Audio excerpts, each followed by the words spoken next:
c'était le CLAP. Thierry Turc, bonjour. Bonjour. Vous êtes secrétaire de la plus petite UD-CGT de France. Qu'est-ce que ça veut dire militer dans la plus petite UD-CGT de France? L'UD de la Lozère, c'est à peu près 600 adhérents. Donc c'est une UL en fait pour beaucoup de départements. Et donc c'est des réalités tout à fait différentes. Et déjà pour faire un lien avec la NVO, on a besoin de confronter notre expérience avec ce que vivent les autres syndiqués, les militants sur le territoire, parce qu'on n'a pas la même réalité. Alors c'est quoi les avantages en fait? C'est quoi les avantages de travailler dans... Les avantages, je les vois surtout dans le côté humain des rapports qu'on peut avoir avec nos syndiqués. Vous vous connaissez tous? On se connaît tous. Sur des manifestations, quand on est 500, je peux à peu près savoir combien de militants de la CGT, parce que je les connais pratiquement tous. Il y a aussi l'expérience qui fait ça, mais voilà, c'est une dimension humaine, ça a aussi une dimension fraternelle. Et pour moi, c'est important à la CGT de développer ces deux valeurs-là, humaines et fraternelles. Notamment parce que je pense qu'on a, peut-être par incompréhension, mais on a des conflits dans la CGT qu'on pourrait éviter si on était plus humain, plus fraternel, ce qui n'empêche pas le débat d'être même en contradiction et d'avoir des désaccords. Mais une fois que les désaccords sont réglés, on reste sur des relations fraternelles. C'est important pour moi.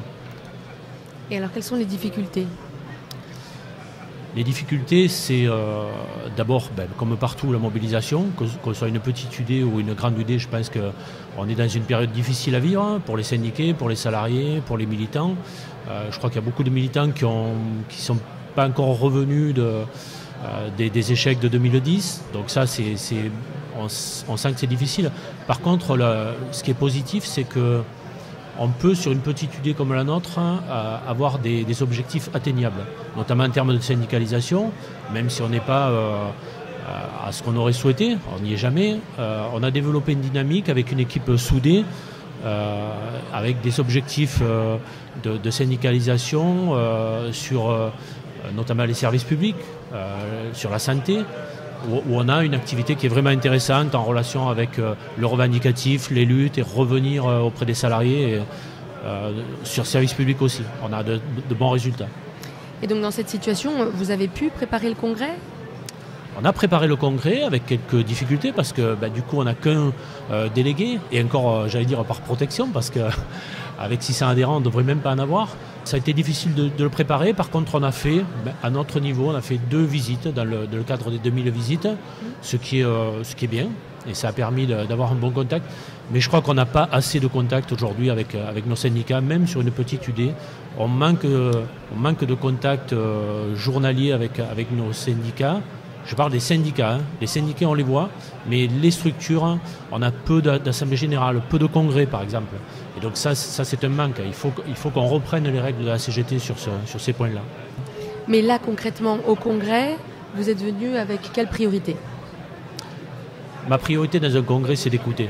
Parce que je crois que même si ça fait 33 ans que je suis à la CGT, je doute toujours.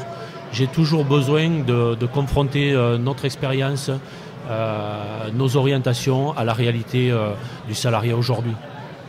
Moi, j'ai entendu des discours révolutionnaires qui sont faciles à faire. Au congrès. Mais au quotidien, est-ce que ça parle aux salariés? Je crois pas. C'est pas ce discours-là qu'ils entendent.